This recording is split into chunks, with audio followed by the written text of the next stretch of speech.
Believe it or not, this is exactly what was happening in 1787 when they were forming the Constitution. States were gouging each other and setting fees upon each other, and commerce is completely coming to a halt. There's all kinds of problems. So what they did is, the wise founders said, we can't have this happen.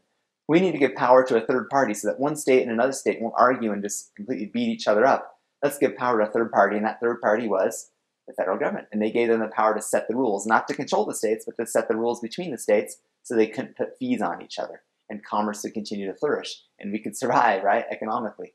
That makes sense? That's a good idea, isn't it? Now, just in case we missed it, they talked about this in another part of the Constitution as well. We're not going to memorize this or spend too much time on this, but in Article 1, Section 10, Clause 2, it says this: no state shall, without the consent of Congress, lay any imposts or duties on imports or exports, okay?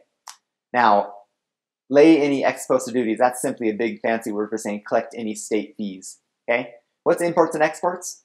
Imports is stuff that comes into the state, exports is stuff that goes out of the states. So they can't lay any fees on that stuff, okay? So we're going to substitute products entering or leaving the state.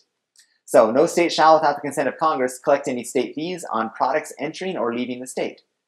That's what Article 1, Section 10, Clause 2 repeated, and it's solidified there. Exactly what's being said in Article 1, Section 8, Clause 3. There's also one other place where it talks about that. It must have been something important to the founders, okay? Because Article 1, Section 9, Clause 6 says, nor shall vessels bound to or from one state be obliged to enter, clear, or pay duties in another.